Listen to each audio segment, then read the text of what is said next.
Sir నమస్తే sir. Mithun Reddy గారి arrest, అలాగే ఆయన రిమాండ్‌కి తీసుకున్న నేపథ్యం, ఆయన జైల్లో కోరుకుంటున్న వసతులకు సంబంధించి సామాన్యులు కూడా చర్చించుకునే పరిస్థితి. నిజంగా అసలు ఇన్ని ఫెసిలిటీస్ ఇస్తారా ఏంటి అని ఒక రాజకీయ అనుభవం ఉన్న వ్యక్తిగా గతంలో ఎంతోమంది ఉద్దండులైన రాజకీయ నాయకులు జైలు బాట పట్టిన నేపథ్యంలో నిజంగా అసలు ఇలాంటివన్నీ ఉంటాయా సార్? అసలు అసహాయకుడని అదని ఇదని జైలు మాన్యువల్లోనే లేదని చెప్పి జడ్జిలే విస్మయం వ్యక్తం చేస్తున్న నేపథ్యం. గతంలో ఈ రాజకీయ పదవుల్లో ఉన్నవాళ్ళు కానీ, లేకపోతే రాజకీయ అంశాల మీద ఉద్యమాల్లో పాల్గొనేవాళ్ళు కానీ, దేశ భద్రత విషయంలో, లేకపోతే ఏదైతే ఒక సామాజిక రుగ్మతని రూపుమాపే విషయంలో, ప్రజల యొక్క సమస్య అన్యాయం జరుగుతున్నా, అంటే లార్జర్ ఎక్స్టెంట్ ఆఫ్ పీపుల్ మూమెంట్కి, అప్పుడు ప్రభుత్వాలు కొన్ని అది వ్యతిరేక చర్య, ప్రభుత్వానికి శాంతి భద్రత కలుగుతుందని చెప్పేసి అన్యాయంగా అయినా సరే బ్రిటిష్ పరిపాలనలో కానీ, లేకపోతే ఈ one sided unilateral democracy follow అని గవర్నమెంట్స్ ఉన్నప్పుడు అణగదొక్కడానికి వాళ్ళని కేసులు బుక్ చేసి అరెస్ట్ చేసేవాళ్ళు. ఆ భాగంలో వాళ్ళకి ఏంటంటే కొంత నిజ జీవితంలో సగభాగం అన్నా కానీ వాళ్ళని జైల్లో పెట్టినా కానీ సోషల్ కాజ్ కోసం వాళ్ళు ఉద్యమాన్ని నిర్వహించి అరెస్ట్ కాబడ్డారు కాబట్టి అటువంటి కేసుల్లో ఈ రిలీఫ్ ఉంది. దాన్ని ఎప్పుడో చేసిన చట్టాన్ని ఆసరాగా తీసుకొని అడ్డుపెట్టుకొని హెల్త్ రీత్యా కేసు పెట్టినా, అరెస్ట్ చేసినా, రిమాండ్కి పంపించినా, ఎంక్వైరీ ప్రాసెస్ ఉన్నా, అవతల ఏజెన్సీ ఏదైనా ఇతను ముద్దాయిని తేలిందాక నిర్దోషిగా ఈ ప్రాసెస్ అంతా ఎంక్వైరీ ప్రాసెస్, ట్రయల్ రన్ను, ఆ రిమాండ్లో ఉన్నప్పుడు కోర్టు రిమాండ్ విధించిన గడువు లోపల మళ్ళీ దాన్ని ఆ కన్సర్న్ డిపార్ట్మెంట్ కొన్ని రోజులు తీసుకొని క్వశ్చన్ చేయటం, ఇలా కొంత సమయాన్ని వాళ్ళు మళ్ళీ ఎవరైతే ముద్దాయి తప్పు చేశాడనే ఆరోపణ గురవుతున్నారో వాళ్ళు ఇతరితర వ్యాపకాలకు వెళ్ళిపోకుండా వాళ్ళని అక్కడే నిర్బంధించి కేసు త్వరితగతిన తేలాలనే ఉద్దేశంతో రిమాండ్కి పంపిస్తారు. అది చట్టంలో ఉన్న మిసిలుబాటు.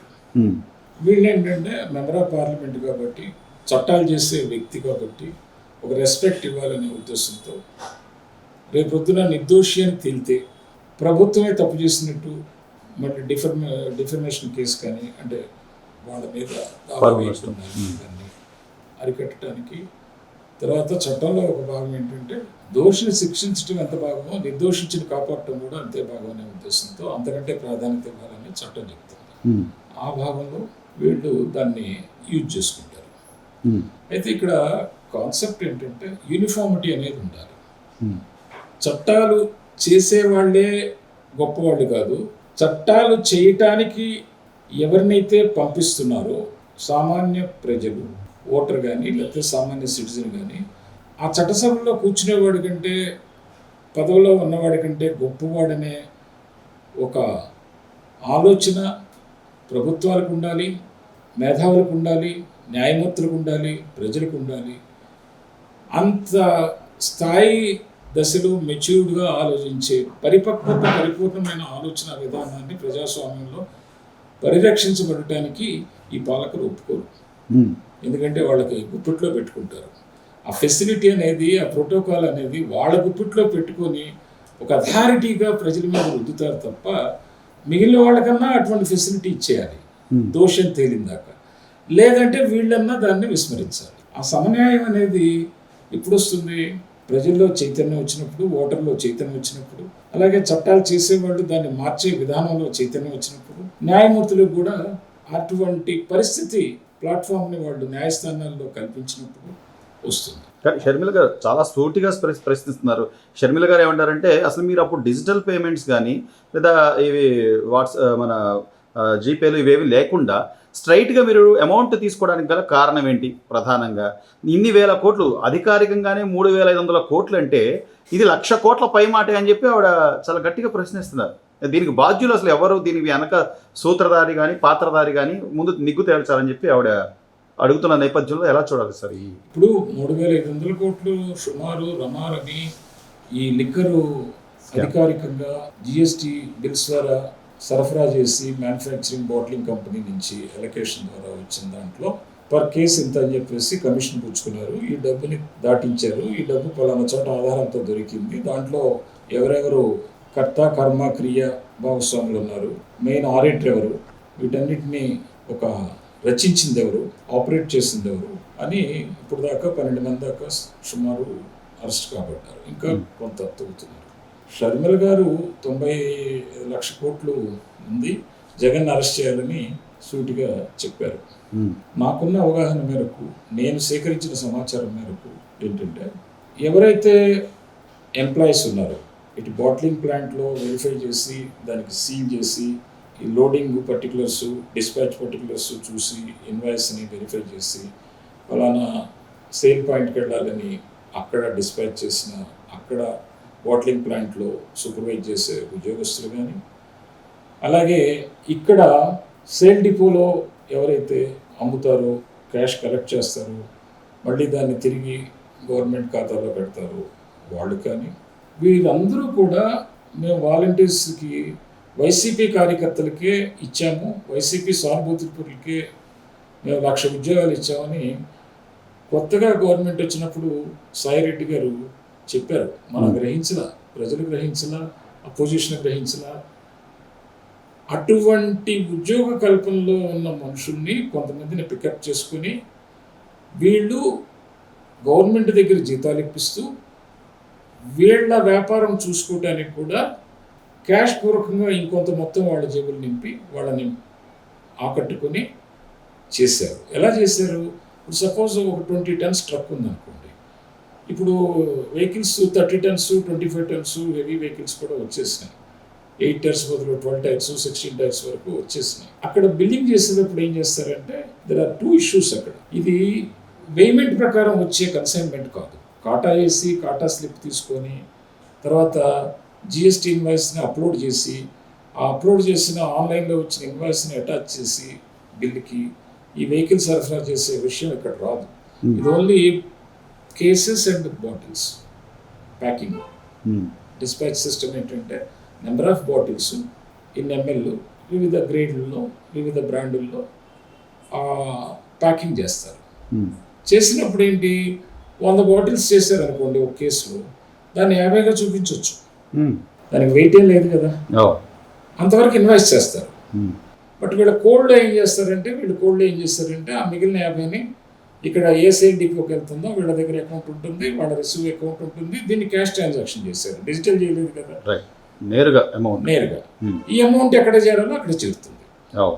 ఇప్పుడు ఆ unaccountable money, unaccountable bottling, unaccountable dispatch, ఈ అన్నిటి మీద వీళ్ళు ఎంక్వైరీ చేయాలి. అది ఎప్పుడు జరుగుతుందంటే, వీళ్ళు బాట్లింగ్కి పవర్ ఆడతారు, పవర్ ఎంత కన్జ్యూమ్ చేస్తారు.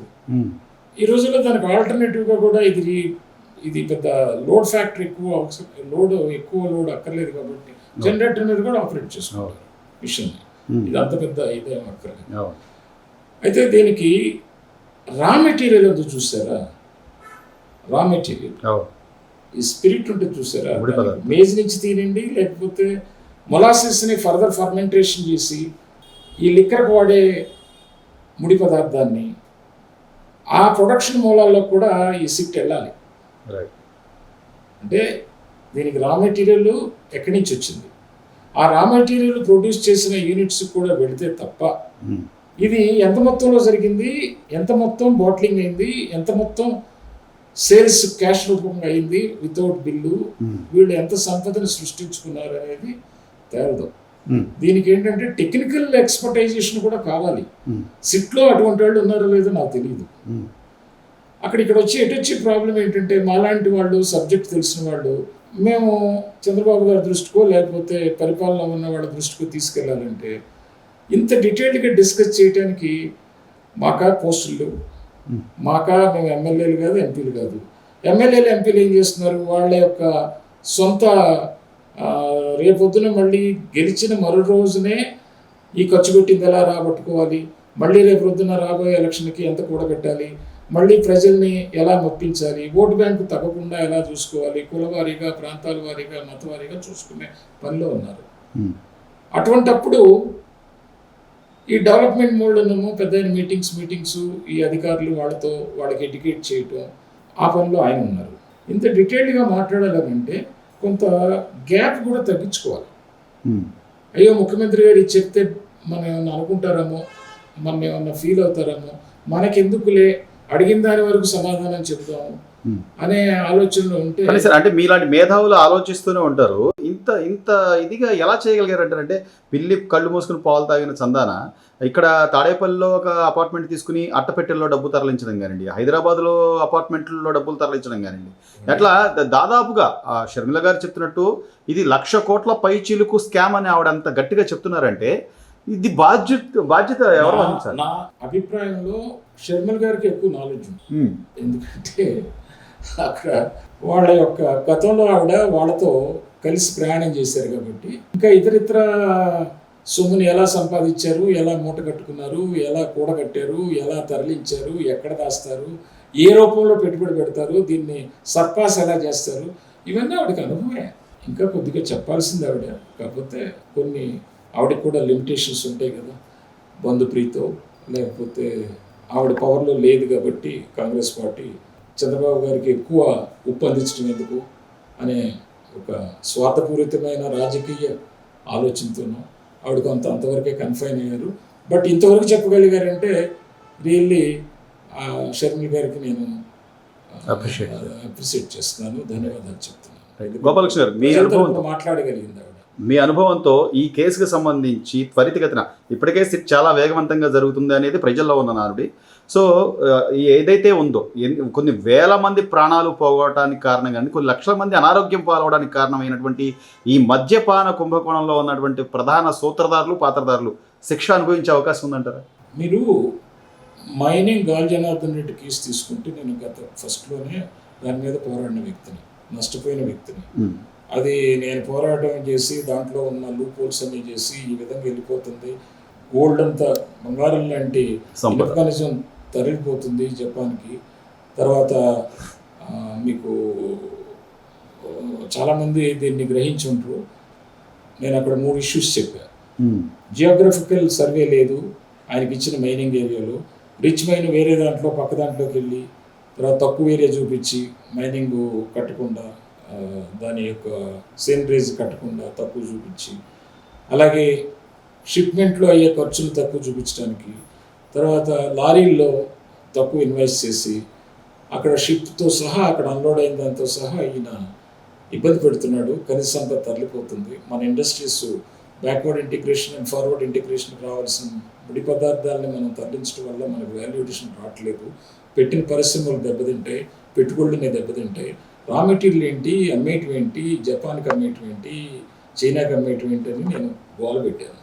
ఆ గోల పెట్టినందుకు నేను పెట్టిన పరిశ్రమకి లోన్స్ రాకుండా కూడా ఇన్ఫ్లుయెన్స్ చేసి వాళ్ళని డబ్బులతో కొనేసి అఫీషియల్స్ని నన్ను ఇబ్బంది పెట్టి నన్ను చాలా నష్టానికి గురి చేశారు. మరి ఏం చేస్తాం? విష సంస్కృతి. నాకా రాజకీయ నాయకులు అండలేదు, అరే మనవాడు మంచి చేస్తున్నాడు సమాజానికి సపోర్ట్ చేద్దాం, మనం కాపాడుకుందాం అనే ఇది లేదు. ఎందుకంటే వాళ్ళ యొక్క